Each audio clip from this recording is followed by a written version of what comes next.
Uh, so Vishankar mentioned Vasubandhu's 4 factors for the arising of the Bodhicitta. So what I'm going to do is I'm going to tell you, just say a little bit more about that. Louis just asked what it was, so he very aptly asked at the right time. So I'm going to say a little bit about it, and then I'm going to lead us through a contemplation. And the way I'm going to lead through the contemplation is basically, what I've done is I've used what Sangharakshita has said, his commentary on this, and I've just manipulated some of the sentences that he used and turned them into a contemplation. I guess there isn't a particular way of wording this practice, so I'm going to use Bante's words rather than my own. So according to Vasubandhu, the arising of the Bodhicitta is dependent on 4 factors.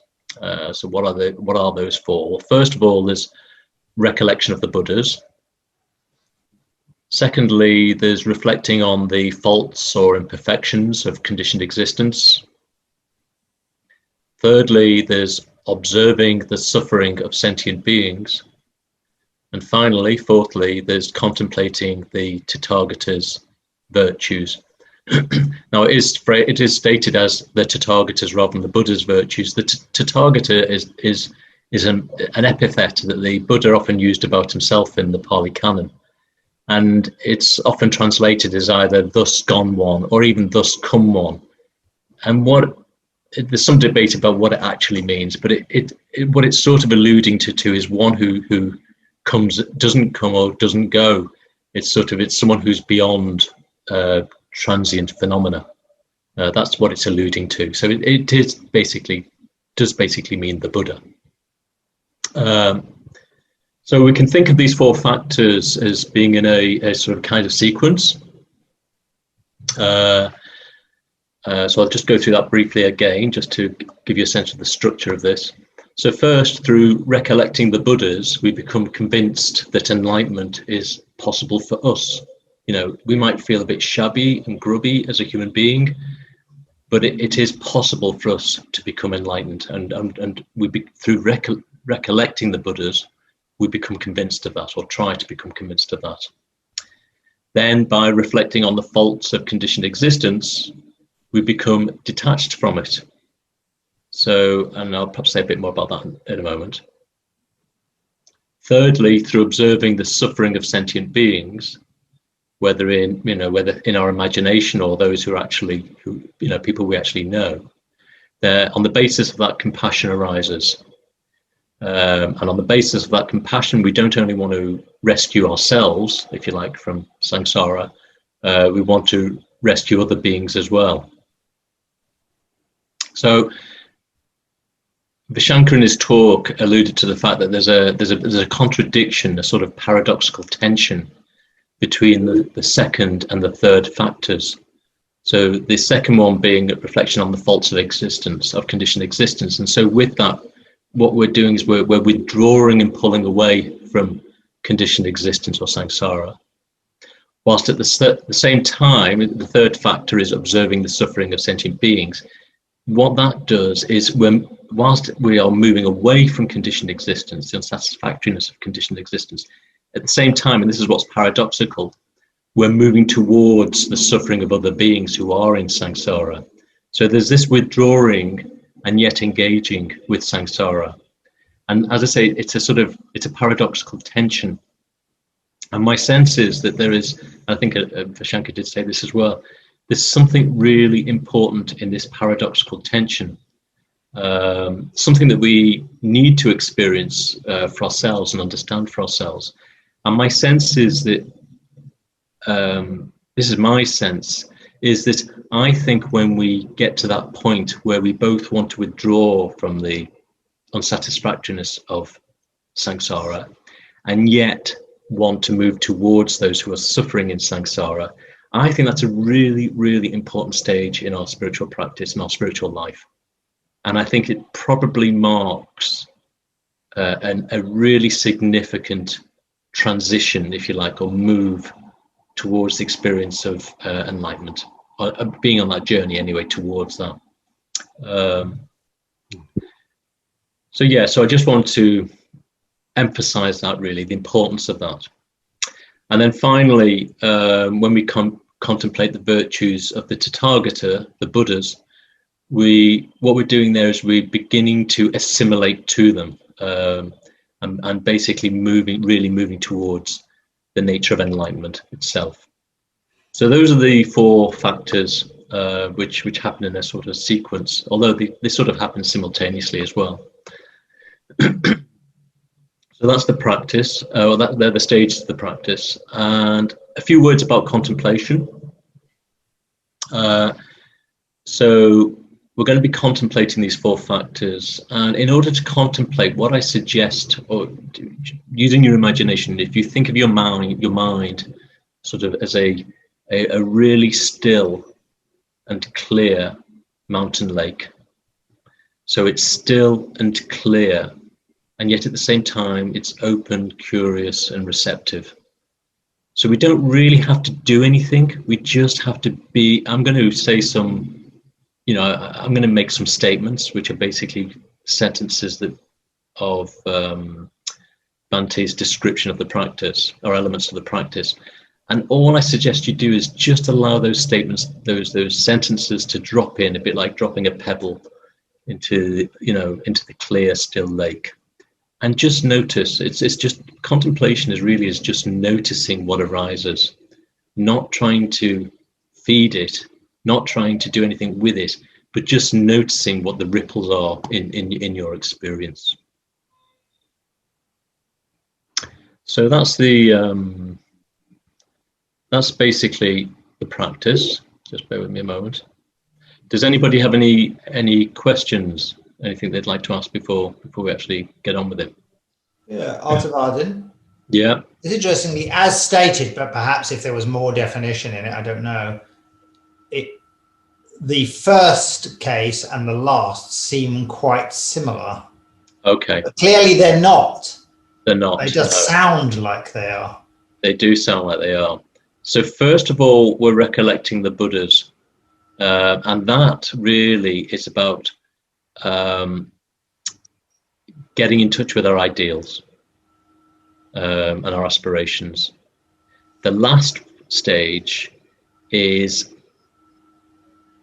almost sort of, the last stage is about assimilating with or to the Buddhas. So it's sort of becoming closer to the Buddhas and actually recognizing that some of the qualities of the Buddha are actually nascent or latent within ourselves, if that makes sense. So it's more about connecting with our potential, or more closely with our potential. The first one is a bit more sense of me and the Buddhas out there, a little bit like that, whereas the last one is much more, the Buddha has these qualities also exist in potential within me. Yeah. And actually there's sort of, in some respects, there's no difference between me and the Buddhas. Except my ignorance, if you put it that way. Does that make sense? I think that's what it's alluding to. Sure. It also makes me think that in one sense, from where I look at it, the first one is more almost practical. Here are the Buddhas, they're these type of beings. Yeah. And we're here. And the second one, the last one, sorry, is more, or a bit more mythic in a way. It's like you can transcend self to become part of this, to emulate this, and find in yourself also the seeds of this much greater thing that goes well beyond the mundane. Yeah, I think that's right. I think this is my sense of it. Yes, certainly in the first stage, there's much more of a sense of self and other, and the other is what we aspire to, the Buddha and enlightenment. The last stage is a sort of a less definite distinction between self and other. Yeah. Thanks. Okay. So if you want to get comfortable, and maybe just if you are not muted, mute yourself. So it's a sort of meditation. I mean, I would suggest that you adopt, you approach it sort of like a meditation practice. If you wish to turn the camera off, your camera off, then feel free to do so. I suggest that you close your eyes. Maybe take a few deep breaths. Bring awareness into the body.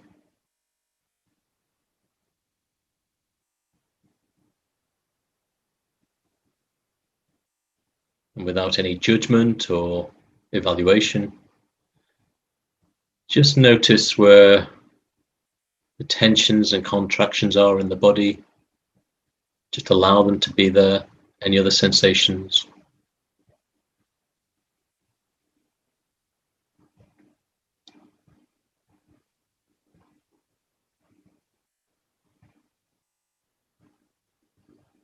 Simply be with whatever experience is there.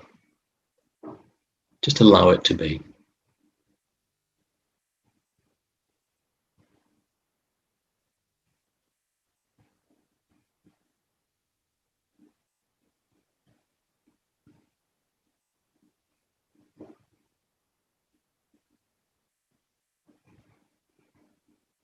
And now bringing awareness to your emotional state. Again, no judgment, no evaluation. Just be open and accepting to what is there.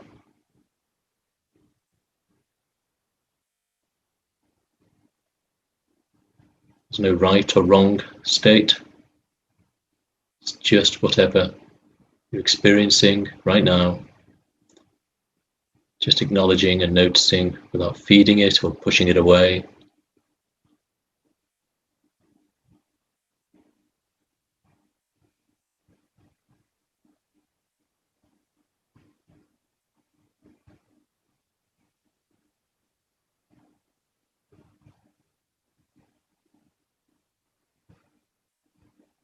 And now, just before we begin the practice more formally, set the intention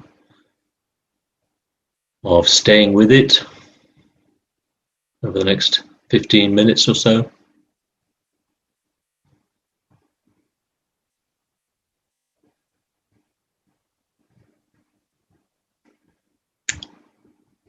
So be clear that if you drift off, you'll bring yourself back with kindness.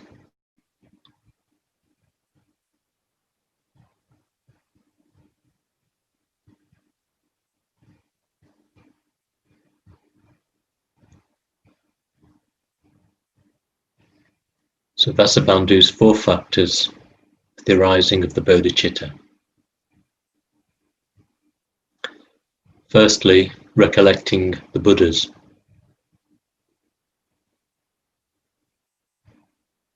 So bring to mind the historical Buddha, Shakyamuni, who was a human being on this planet about 2,500 years ago.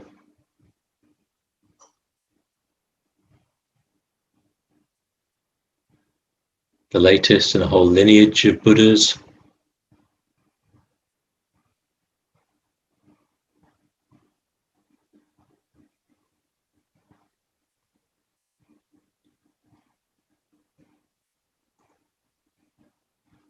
Just be aware that Shakyamuni and all the other Buddhas, historical Buddhas, started their spiritual careers as men, just like you and me.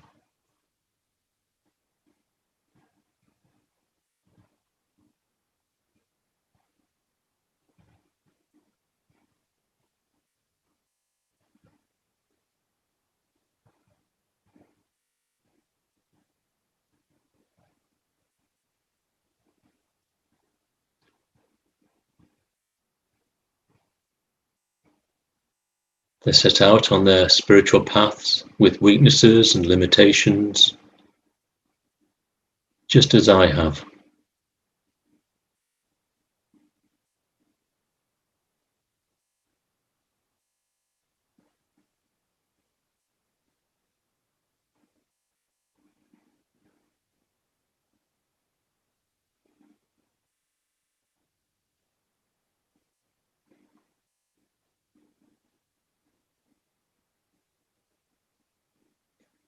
They set their mind on what was most meaningful and important, and then they pursued it, just as I am.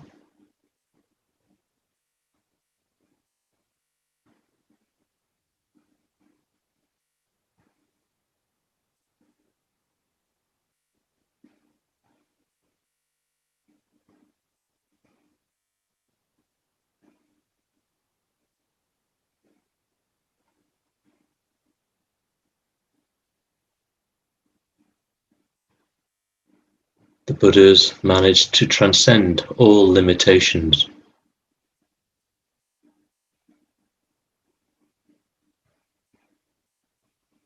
And that is what I am trying to do.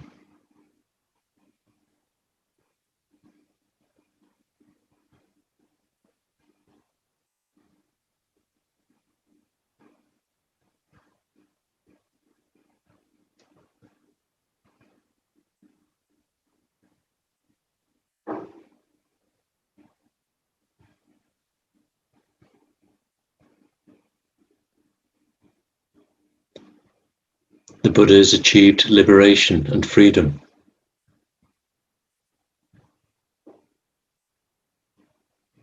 And that is what I aspire to do.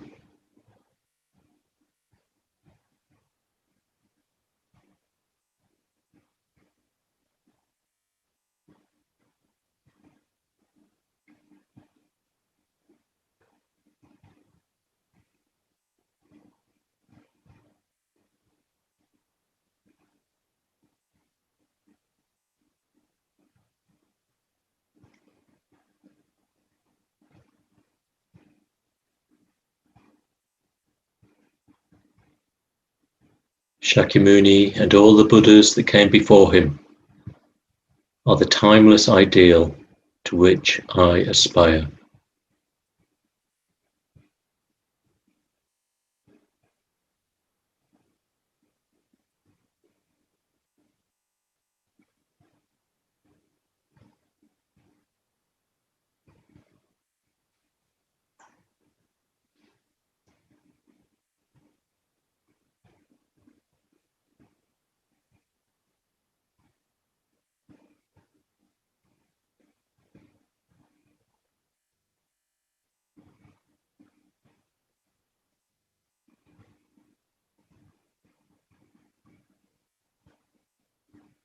But the Buddhas are not separate from me.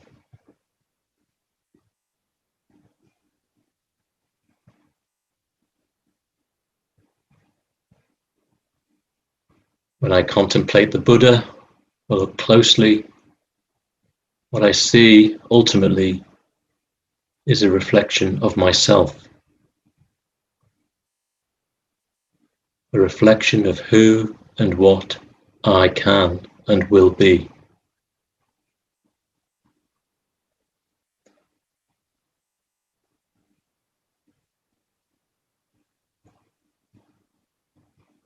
The Buddhas are a reflection of my potential.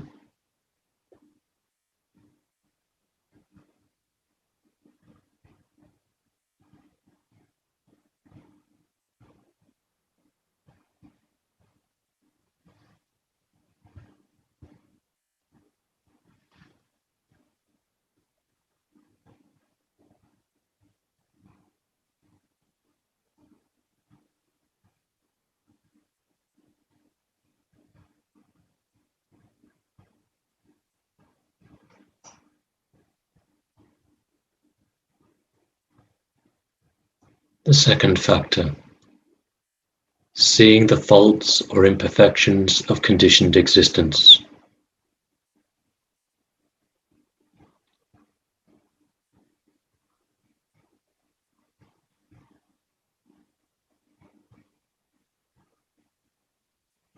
My life in this world involves all sorts of disagreeable and unsatisfactory experiences.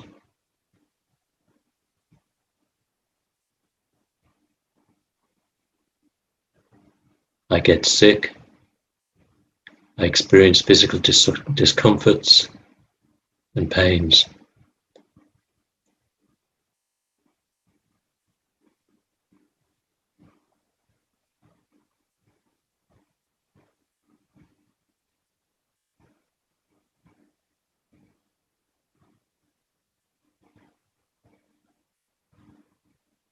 As I age, I lose my vitality.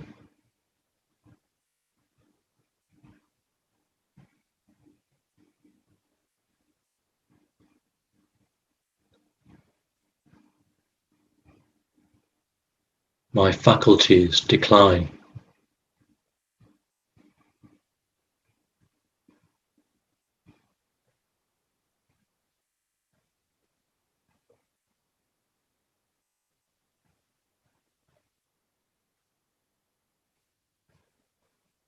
I can't always have what I want.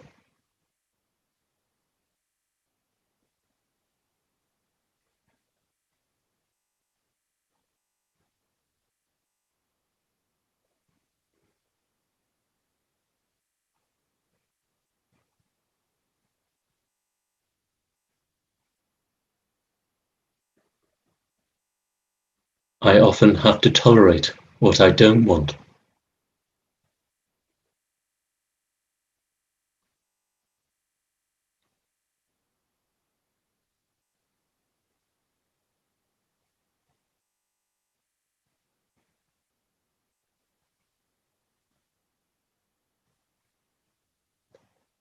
Sooner or later,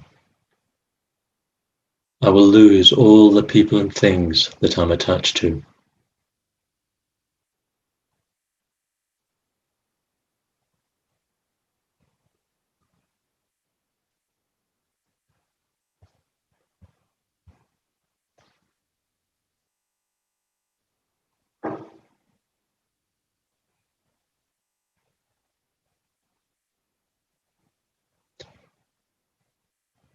All this can seem too much. I want to get away from the fluctuations, vicissitudes, and distractions of mundane life.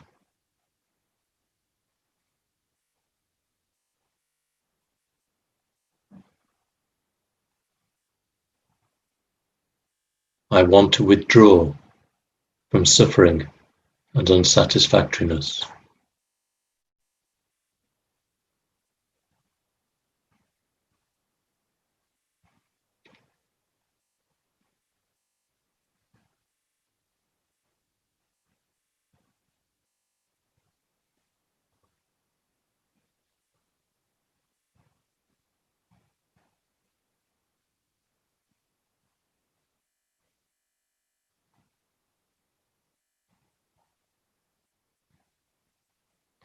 The third factor,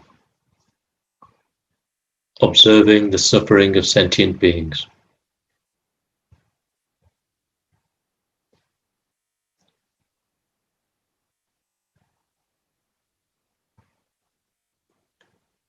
It may be well, very well, for me to opt out and withdraw.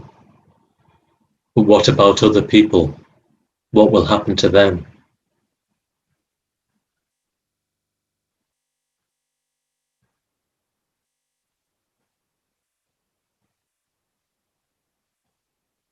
There are people who have much harder times in this world than I do, who can stand it even less than I can.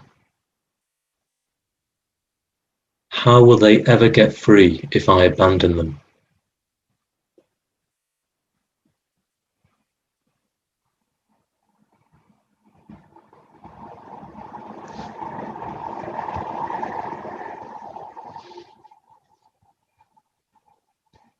All the people I know, my family, friends and acquaintances, they all have troubles and difficulties.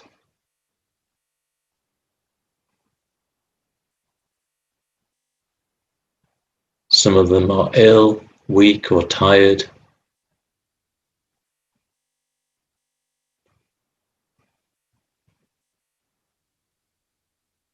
Some of them are struggling financially.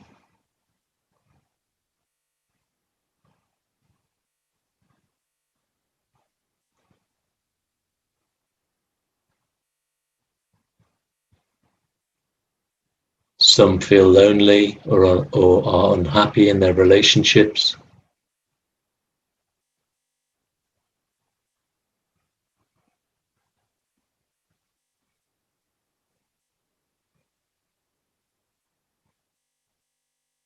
Some are stressed, fearful, anxious, or depressed.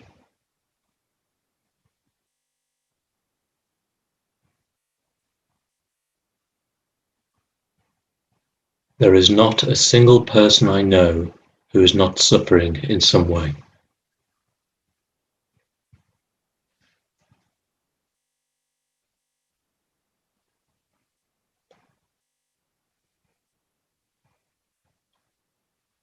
When I see or hear the news, I'm reminded that there is so much suffering in the world. There are natural disasters that wreak havoc on people's lives. Hurricanes, earthquakes, and floods.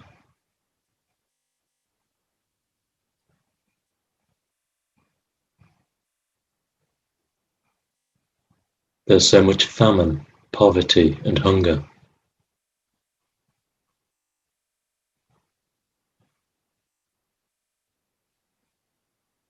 Millions of people eke out a wretched existence and then die horrible deaths.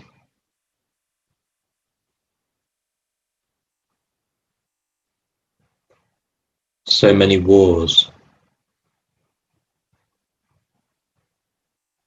so many displaced people and refugees, torn from their homes, families, and friends.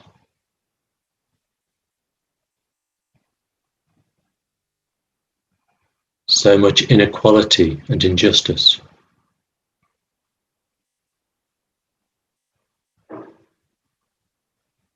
So much needless cruelty and torture.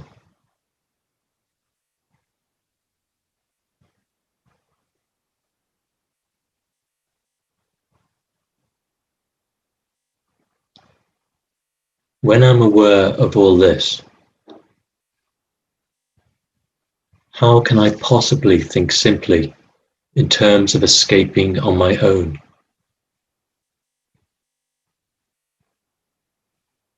How can I possibly think of getting away by myself to some private nirvana, some private spiritual experience that liberates me but leaves everyone else behind?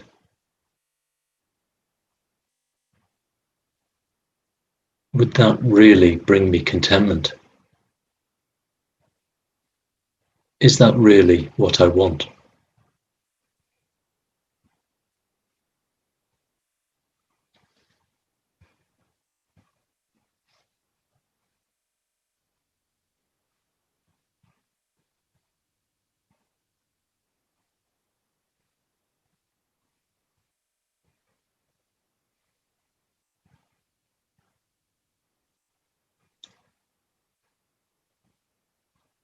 Finally, the fourth factor.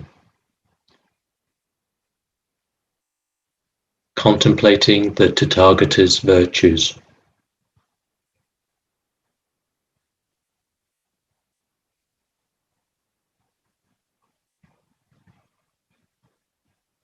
In this final stage, simply conjure up a vivid picture of a Buddha or Bodhisattva.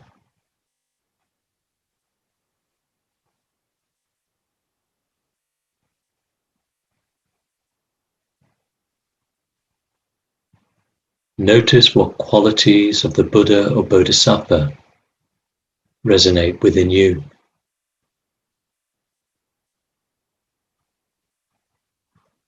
Wisdom, compassion, energy, fearlessness, purity, forbearance, and so on. Just allow yourself to be drawn to any or all the enlightened qualities. Bring your full awareness to them.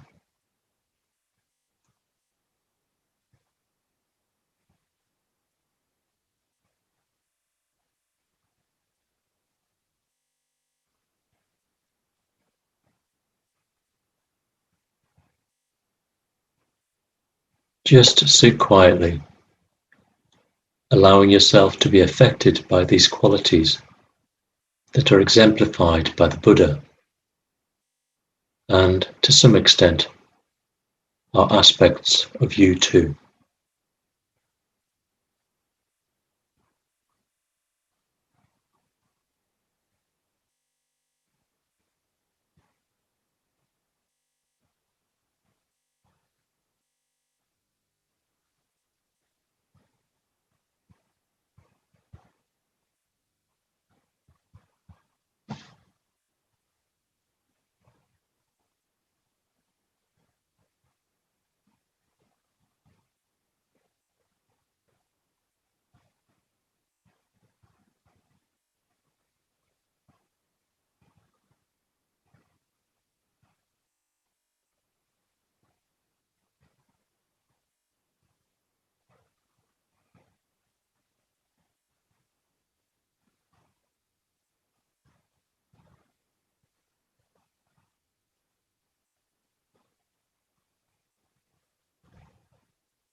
And as we bring the practice to a close, allow your awareness to broaden out back into the body, noticing any sensations.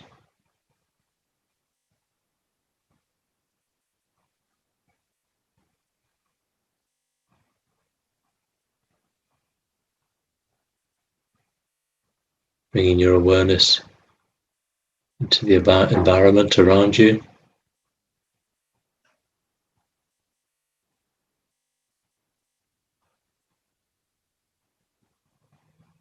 And when you're ready, open your eyes.